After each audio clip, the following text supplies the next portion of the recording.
Most guys repeat the same workouts for years without realizing they're leaving some of their biggest gains untouched.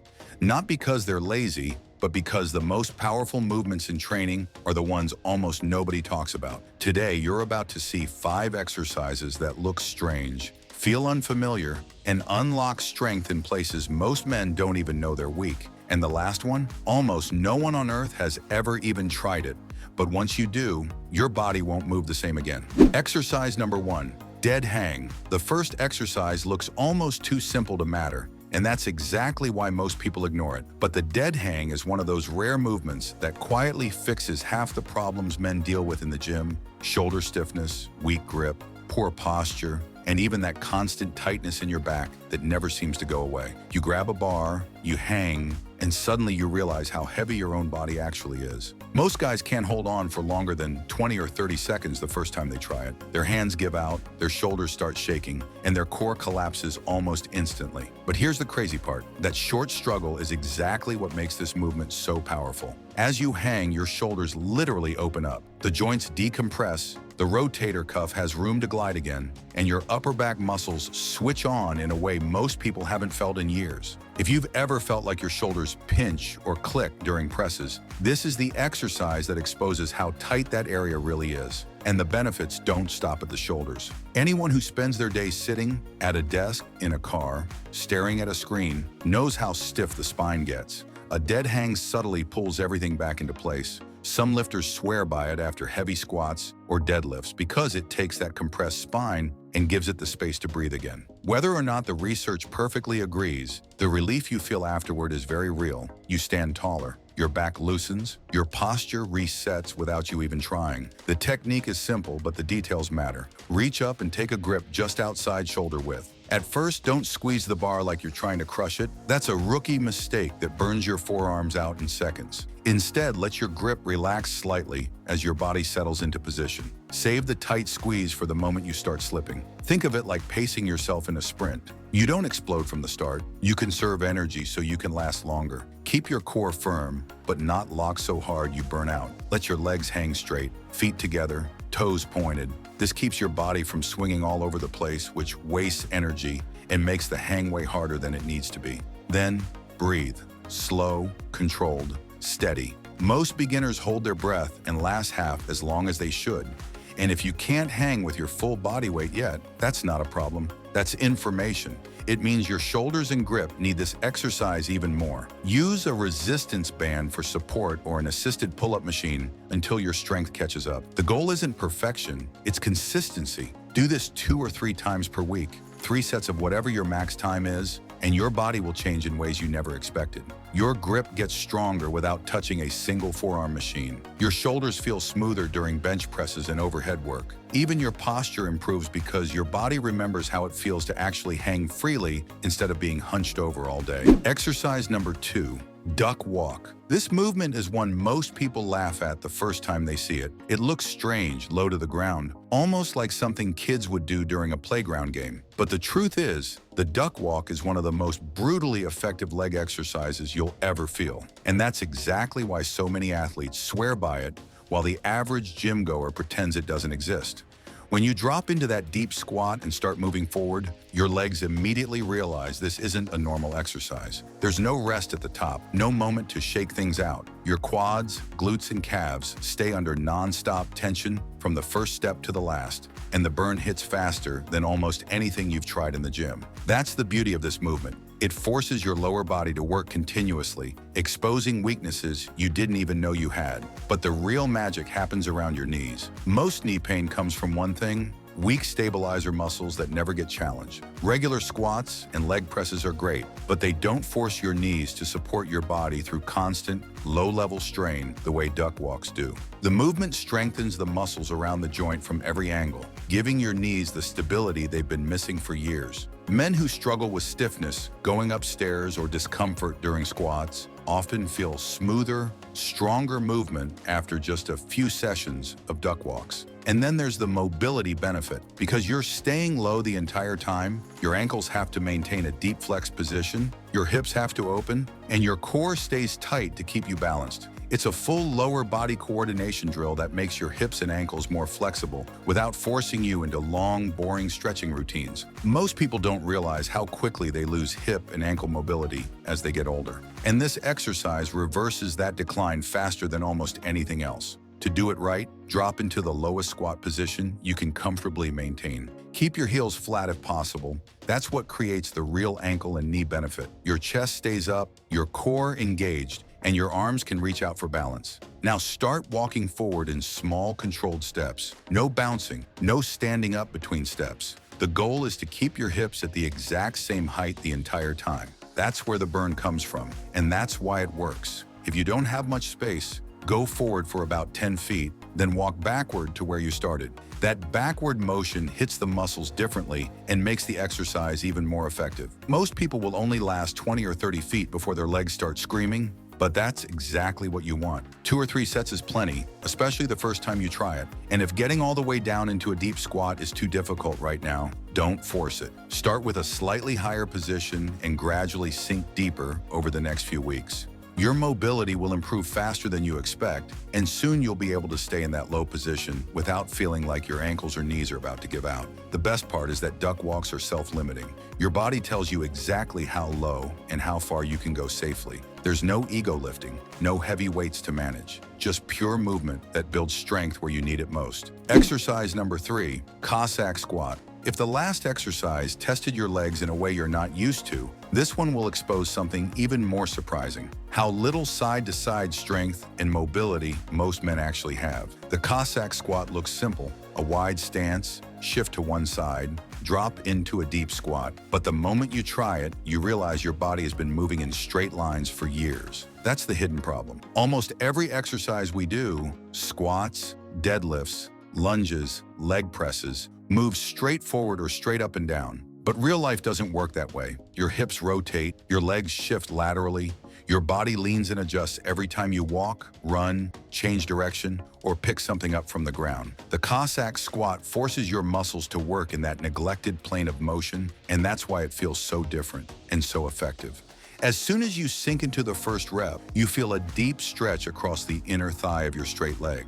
Most people don't even realize how tight that area has become until this exercise reveals it. Tight adductors are one of the silent causes of knee pain, hip pinching, and limited squat depth. And the Cossack squat fixes all of that at once. Meanwhile, the squatting leg is doing the opposite, driving through the heel, engaging the quads, glutes, and hip stabilizers in a way that feels both powerful and awkward at the same time. That combination, stretch on one side, strength on the other, is what makes this movement so effective. Few exercises train flexibility and strength simultaneously, but the Cossack squat forces your lower body to handle both demands in a controlled, athletic way. Over time, your hips open, your inner thighs loosen, and your legs develop a kind of balanced strength that carries over into every single exercise you do. The setup is straightforward. Stand with your feet wider than shoulder width, toes angled slightly outward. Slowly shift your weight to one side, pushing your hips back as you lower into a deep squat on that leg. Keep your heel planted and your chest tall. On the opposite leg, keep the knee locked out with the toes pointing straight up. That's what creates the deep stretch most guys feel instantly. From the bottom, drive through your heel and return to the center before repeating on the other side. The first time you do this, don't expect perfection. For many people, the movement feels foreign because we rarely train lateral strength. But stick with it. The awkwardness fades quickly, and the mobility gains show up faster than you expect. Your hips start feeling looser, your squat depth improves, your knees feel more stable because the muscles on the inside of your legs finally get strong enough to support them. And once you can do 10 controlled reps per side, you can start adding weight. A dumbbell or kettlebell held at your chest is more than enough, but body weight alone will give you plenty to work with for weeks. Here's the real benefit most guys don't talk about. Cossack squats don't just improve mobility, they help you keep it. As men get older, the first thing to go is side-to-side movement. The hips tighten, the knees feel stiff, the lower back starts doing work the hips were supposed to handle. This exercise reverses that decline and restores movement patterns your body hasn't used since you were a kid. Do them twice a week, slow and controlled, and within a month, your lower body will feel dramatically different. stronger, more open, and capable of moving in ways it hasn't in years. Exercise number 4, reverse Nordic curl. If there's one movement on this list that catches almost everyone off guard, it's this one. The reverse Nordic curl looks simple: kneel down, lean back, come up. But the moment you try it, you realize why almost nobody does it. Your quads light up instantly, your core locks in, and the front of your thighs feel a stretch so intense it almost feels like your body is warning you. But that stretch is exactly what makes this exercise one of the most powerful knee-strengthening tools you'll ever use. Most leg exercises strengthen the quads in a shortened position. Think leg extensions, squats, lunges, but the reverse Nordic trains them in their lengthened state, and research shows that's where some of the biggest strength and muscle gains actually come from. When your quads get strong while stretched, your knees become more stable, your tendons become more resilient, and the entire front side of your legs becomes far more durable. This is the type of strength that protects you in real life, not just under a barbell. And here's why this matters. A huge percentage of men deal with knee stiffness, discomfort, or weakness, not because their legs are bad, but because their quads are never trained through this full range of motion. The lower quad, that teardrop-shaped muscle right above the knee, plays a massive role in keeping the joint tracking smoothly. When it's weak, all kinds of issues show up. The reverse Nordic targets that exact weakness and fixes it in a way almost nothing else can. To perform it properly, kneel on a padded surface with your knees about hip-width apart. Keep your body straight from your knees all the way up to your head. No bending at the hips, no arching through the back. Now, lean backwards slowly while keeping that straight line posture. The moment you start descending, you'll feel your quads stretching and fighting to control your body. Go back only as far as you can maintain control. Then drive your quads hard and pull yourself back to the starting position. If you can barely lean back a few centimeters, that's normal. Most people have never trained their quads like this before. Use your hands behind you for a bit of support until your strength improves. Touching the ground for stability isn't cheating, it's progression. Over the weeks, you'll find yourself leaning back farther, staying more controlled, and eventually returning upright without any help. Some advanced lifters can lay all the way back until their shoulders touch the floor and then pull themselves up purely with quad strength. That level of control is insane, and even getting halfway there will transform your knee stability. But this exercise isn't just about quad size or knee protection. It also corrects posture in a subtle but powerful way, because you have to keep your hips extended the entire time. The muscles that pull your body upright, the hip flexors, quads, and core, all strengthen together. If you struggle with an anterior pelvic tilt or that hips forward chest back posture, reverse Nordics help counteract that pattern by teaching your body how to stabilize through the front side again. The key is patience. 2 sets of 5 slow, controlled reps are more than enough when you're starting out. This movement is intense, and your body needs time to adapt. But if you include it consistently, you'll notice something incredible. Stairs get easier, squats feel smoother, your knees crack less, and your legs feel stronger in everyday movements you never thought about before. This is one of the most underrated exercises in all of training. A movement that looks gentle but hits harder than most weighted leg exercises. And as effective as it is, it still doesn't compare to what's coming next. Exercise number 5, Shin box switch. Nothing on this list comes close to how unusual this next exercise looks. The Shin box switch doesn't use weights, machines, or anything you'd normally associate with strength training. In fact, the first time you try it, you might wonder if you're doing yoga, martial arts, or some kind of mobility drill you've never seen before. But don't let the weird appearance fool you. This movement unlocks hip mobility, rotational strength, and core control in a way most traditional exercises can't even touch. Here's the truth most men don't realize until it's too late. Hips lose rotation years before they ever lose raw strength. You can squat, deadlift, and lunge all you want, but if your hips don't rotate smoothly, your lower back ends up compensating. That's when stiffness shows up. That's when random back pain creeps in. That's when your knees start feeling the strain. The Shin box switch fixes this problem at the source by forcing your hips to rotate internally and externally. 2 movements that almost never get trained in modern workouts. When you sit in that first shin box position, you instantly feel where your mobility stands. One side might feel fine, the other side, tight, cramped, restricted. That imbalance is exactly what this movement exposes and corrects. As you rotate from one side to the other, Your hips learn to move through positions they haven't accessed in years. Your glutes fire differently. Your core stabilizes your torso in a way that feels surprisingly unfamiliar. Your lower back finally gets a break because it's no longer being asked to twist and bend in ways the hips should handle. The setup is simple but revealing. Sit on the floor with both knees bent at 90 degrees. Front shin across your body, back shin parallel to your side. This alone might be a challenge for many people. Tight hips, tight quads, and weak stabilizers show themselves quickly. If you feel like you're tipping over or unable to sit upright, that's not a failure. That's feedback. Your body is telling you exactly where it's restricted. From there, the switch is where things get interesting. Lift your hips slightly off the floor and rotate your legs around to land in the mirrored shin box position on the other side. It should feel like a sweeping motion, smooth and controlled. But the first time you try it, it probably won't. Most people wobble, tip, or compensate with their hands, and that's perfectly fine. Use your hands for support until your hips loosen up. The goal isn't to force the movement, it's to teach your body how to move again. As your mobility improves, something cool happens.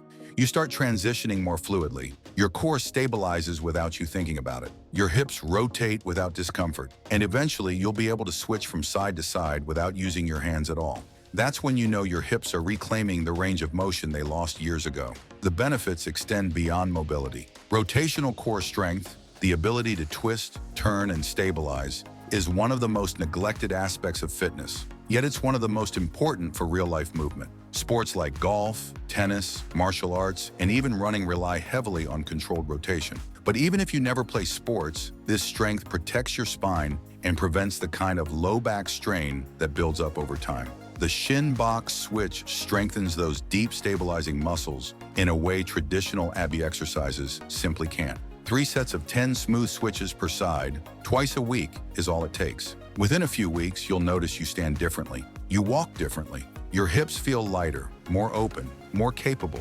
Movements that once felt stiff, bending, twisting, rotating, suddenly feel natural again.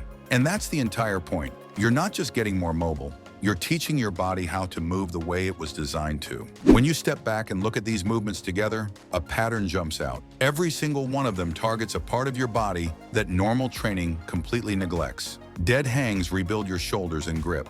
Duck walks strengthen the stabilizers that protect your knees. Cossack squats restore the side-to-side mobility almost every man loses as he ages. Reverse Nordics bulletproof your quads in the exact range they're weakest. And Shin box switches unlock the hip rotation that keeps your lower back from doing all the work. These aren't gimmicks. They're the missing pieces that make everything else in your training feel better, move better, and last longer. Don't need to overhaul your entire program. Just plug each exercise into the part of your week where it fits naturally. Dead hangs at the end of upper body days. Duck walks as a warm-up on leg day. Cossack squats in your main lower body session.